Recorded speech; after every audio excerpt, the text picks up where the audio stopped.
Prospek saham PT Prodia Widya Husada Tbk atau PRDA pada tahun 2026 dinilai masih menjanjikan.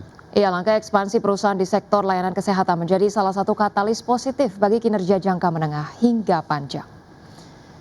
Investment Analyst Advisor atau Advisor Provina Visindo, Indi Naila menilai bahwa fokus ekspansi PRDA ke layanan stem cell pasca akuisisi 30% saham Prostem menjadi salah satu penopang pertumbuhan pendapatan dan margin. Selain itu penguatan riset dan pengembangan atau R&D juga dinilai mampu meningkatkan daya saing perusahaan di tengah ketatnya persaingan industri layanan kesehatan. Meski memiliki prospek positif investor, tetap diminta mewaspadai sejumlah resiko. Mulai dari potensi perlambatan belanja kesehatan masyarakat, persaingan harga yang semakin ketat, hingga dinamika regulasi layanan stem cell. Dengan mempertimbangkan katalis dan resiko tersebut, analis menyarankan strategi wait and see terhadap saham PRDA. Potensi penciptaan wirausaha muda cukup besar. Ya, melalui kolaborasi inovatif dan digitalisasi, daya saing pelaku usaha muda Indonesia bisa memiliki kekuatan baru dalam bisnis connect berkelanjutan.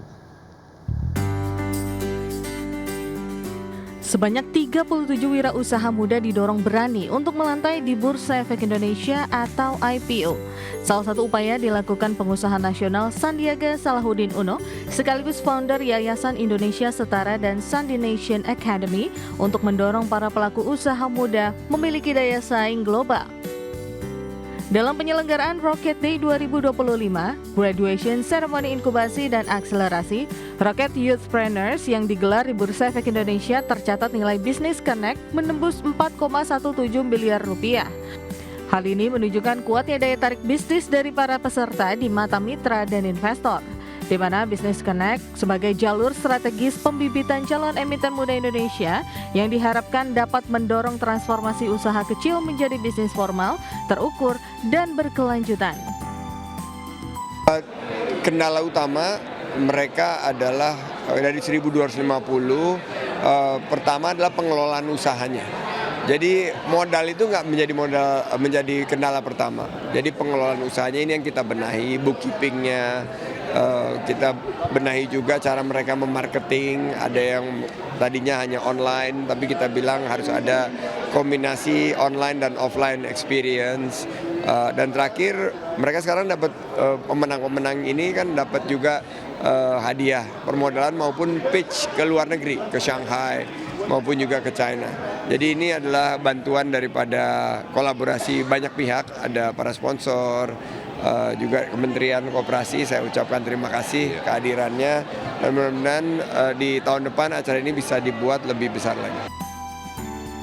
Untuk itu, melalui pemberdayaan kewirausahaan yang berdampak sosial bagi masyarakat, Menteri Pariwisata dan Ekonomi Kreatif periode 2020-2024 ini menekankan bahwa dengan upaya mencetak wirausaha unggul dapat membuka lapangan kerja baru di berbagai daerah, mengembangkan bisnis yang bergerak di sektor ekonomi kreatif, pendidikan, lingkungan, digital, kesehatan, dan UMKM berbasis komunitas. Tim Liputan IDX Channel. Presiden Prabowo Subianto terus memantau dan memberi perhatian terhadap penanganan pengungsian warga terdampak banjir Sumatera Utara, Sumatera Barat, dan Provinsi Aceh. Ya, dalam tinjauannya di posko pengungsian di Madrasah Aliyah Negeri 1 Langkat, Kabupaten Langkat, Sumatera Utara, Presiden memastikan penanganan darurat bagi masyarakat berjalan dengan baik serta kebutuhan dasar para warga terdampak terpenuhi. Bahkan Presiden Prabowo langsung meninjau area dapur umum yang menjadi pusat penyediaan makanan. Dan di tempat ini Presiden memastikan proses pengolahan dan distribusi makanan berjalan lancar serta mencukupi kebutuhan seluruh warga terdampak yang berada di posko pengungsian. Dari dapur umum, Presiden kemudian menuju area posko pengungsian yang saat ini menampung warga terdampak dari bencana banjir, dan di lokasi tersebut tercatat sebanyak 299 kepala keluarga atau 1.015 jiwa mengungsi sementara sambil menunggu kondisi wilayah memungkinkan untuk kembali ditinggali. Kepada para pengungsi korban bencana, Presiden Prabowo menyampaikan bahwa pemerintah akan terus hadir dan bekerja secara terpadu untuk menangani dampak bencana banjir. Presiden menegaskan bahwa keselamatan dan pemulihan kehidupan masyarakat menjadi prioritas utama pemerintah. Suplai pangan cukup di tempat yang paling terisolasi, Takengon, kita kerja keras terus untuk membuka jalan.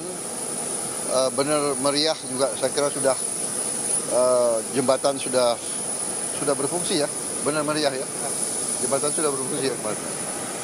Saya kemarin.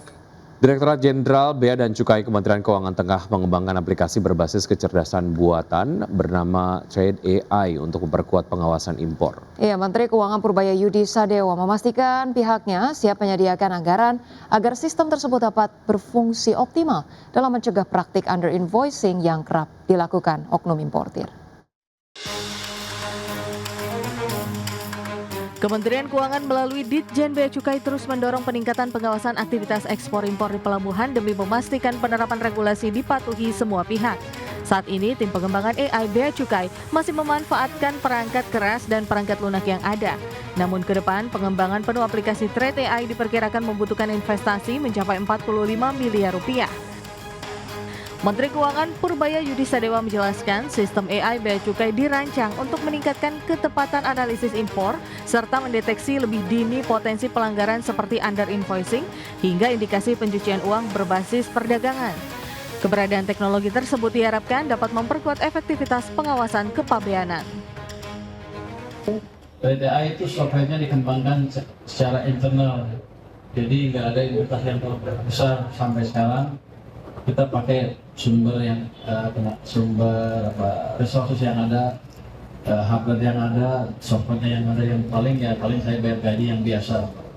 Tapi untuk depan, untuk pengembangan lebih dalam lagi supaya lebih canggih di seluruh Indonesia, kita perlu investasi sekitar 45 miliar rupiah lagi untuk mengembangkan sistem IT-nya.